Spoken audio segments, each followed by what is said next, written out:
অনেক আশা নিয়ে আসছিলাম, আমি অফিস ছুটি নিয়ে আজকে আসছি খেলা দেখতে, যে আর্জেন্টিনার একটা হার দেখা যাবো ভাই। ফকিরের দোয়ায় মানে শকুন গরু মানুষ আর্জেন্টিনা টিম কেউই মারে না। মাঠের খেলার সঙ্গে গ্যালারিতেও চলছে কথার লড়াই। আর্জেন্টিনা বল দখলে রেখে একের পর এক আক্রমণ গড়তেই উল্লাসে ফেটে পড়ছে পুরো ক্যাম্পাস। রাষ্ট্রদূত থেকে শুরু করে সাধারণ শিক্ষার্থী সবার চোখ তখন বড় পর্দায়। প্রতিটি পাস, প্রতিটি শট আর প্রতিটি গোলের সুযোগে গর্জে ওঠে গ্যালারি। অন্যদিকে দেখা মিলল এক হতাশ ব্রাজিল সমর্থকের। আর্জেন্টিনার দারুণ ফুটবলে তার মুখে হাসির বদলে হতাশার ছাপ।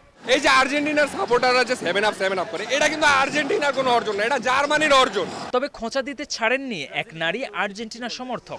বাপদাদা সম্পত্তি নিয়ে আর বড়াই দেখিয়েন না, আমরা এবার জিতবো ইনশাল্লাহ। তো নিজের সম্পত্তি আগে অ্যাচিভ করেন, দেন বড়াই দেখান।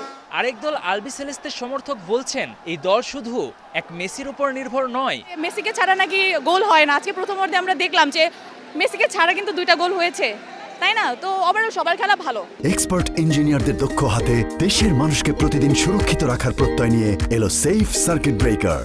বড় পর্দার সামনে এমন আনন্দ, খুনসুটি আর ফুটবল উন্মাদনায় ড্যাফোডিল ইউনিভার্সিটি যেন হয়ে উঠেছে বিশ্বকাপের এক টুকরো গ্যালারি।